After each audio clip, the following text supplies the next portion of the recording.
अक्षयचा encounter म्हणजेच राज्य प्रायोजित दहशतवाद असं सुषमा अंधारे म्हणाल्या। अक्षयला फाशीची शिक्षा हवीच होती, मात्र ही फेक एन्काउंटर स्क्रिप्ट आहे असं सुषमा अंधारे म्हणाल्यात। संजय शिंदे वादग्रस्त अधिकारी असून प्रदीप शर्माचा पूर्वीचा तो साथीदार आहे। आता चौकशीसाठी उच्च न्यायालयाच्या न्यायाधीशाच्या स्तरावरील समिती नेमा असं सुषमा अंधारे यांनी मागणी केली आहे।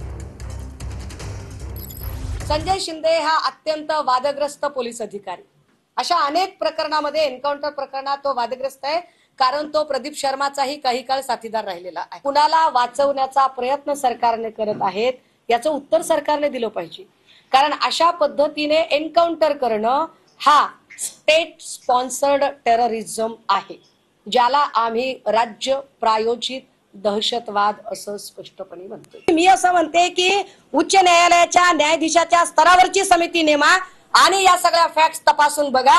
मी थेट आरपार सांगते की हा प्री प्लान फेक एन्काउंटरचा एक स्क्रिप्टेड स्टोरी आहे। ही कमिटी म्हणजे थट्टा आहे। माझीच बॅट, माझाच बॉल, माझा स्टंप आणि मी 6 काढलेला आहे, मी 4 मारलेला आहे, हे तुम्ही जाहीर करा, असं नाही चालत।